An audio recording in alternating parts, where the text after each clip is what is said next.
Le pouvoir de la foi. Je suis sûr que, comme moi, vous avez entendu parler du pouvoir de la foi. Beaucoup croient à tort que la foi est comme une épée magique qui permet à quiconque l'agite d'accomplir quelque chose.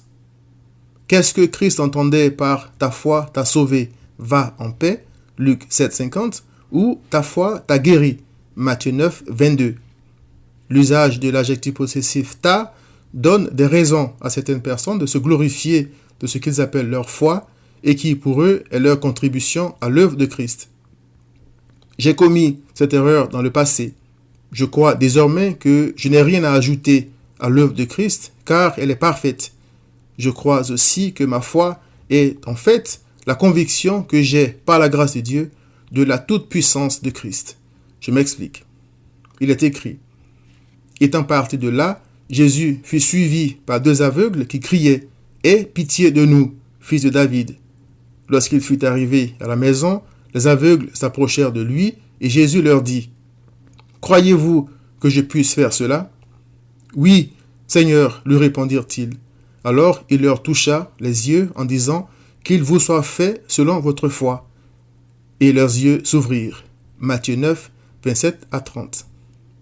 Tous ceux qui sont venus à Christ pour être guéris sont tous repartis dans la joie parce qu'ils ont cru qu'il était le Tout-Puissant et que rien ne lui était impossible.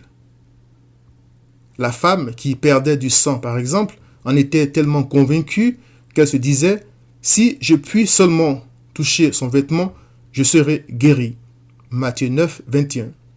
Elle s'est approchée par derrière et a touché le vêtement de Christ. Il est écrit: Jésus se retourna et dit en la voyant: « Prends courage, ma fille, ta foi t'a guérie. » Et cette femme fut guérie à l'heure même. Matthieu 9, 22. D'où est venue la force qui a guéri cette croyante? De sa foi ou de Christ? Dans le récit de Luc, nous lisons que lorsque la femme a touché Christ, elle a réagi en disant: « Quelqu'un m'a touché car j'ai connu qu'une force était sortie de moi. » Luc 8, 46. Selon Hébreux 11, 1 donc, ma foi se définit comme la ferme assurance que j'ai de la gloire et de la puissance de Christ. C'est lui qui a le pouvoir de répondre à toutes mes attentes. Ma foi, c'est aussi la ferme assurance de l'avenir que j'ai en lui. Cette assurance me permet de marcher comme Moïse, c'est-à-dire comme voyant Christ. Hébreux 11, 27. C'est par l'Éternel que j'ai cette conviction, car c'est par lui que je suis en Christ, selon 1 Corinthiens 1, 30. Je ne suis donc pas l'auteur de la foi que j'ai en Christ, elle vient de la parole de Christ. N'est-il pas écrit: ainsi la foi vient de ce qu'on entend, et ce qu'on entend vient de la parole de Christ, Romains 10, 17. Si je crois que Christ n'est pas assez puissant pour me délivrer, il me sera fait selon ma foi. Mais si, par la grâce de Dieu, je crois qu'il est le Tout-Puissant, il me délivrera du pouvoir du péché et de tous mes malheurs. Psaume 34, verset 19.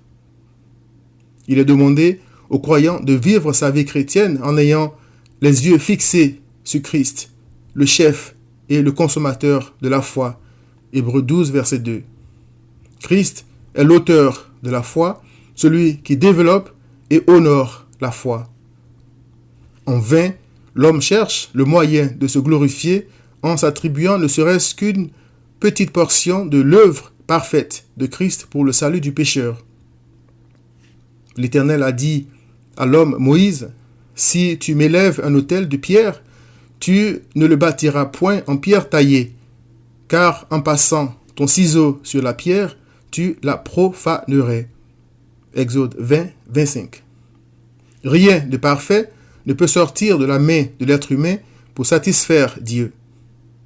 La foi qui sauve ne vient donc pas de l'homme, mais de Dieu.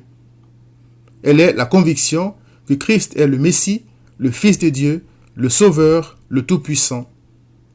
Il est écrit qu'il peut sauver parfaitement ceux qui s'approchent de Dieu par lui, étant toujours vivant pour intercéder en leur faveur. Hébreux 7, 25. La foi n'a donc de pouvoir que Christ. Cher ami, si tu confesses de ta bouche le Seigneur Jésus, et si tu crois dans ton cœur que Dieu l'a ressuscité des morts, tu seras sauvé. Romains 10, verset 9. Mais ta foi en Christ, le Tout-Puissant, c'est lui qui, malgré la petite foi de ses disciples, a apaisé la tempête qui les menaçait. Il veille toujours sur ses brebis. Repens-toi, viens à Christ.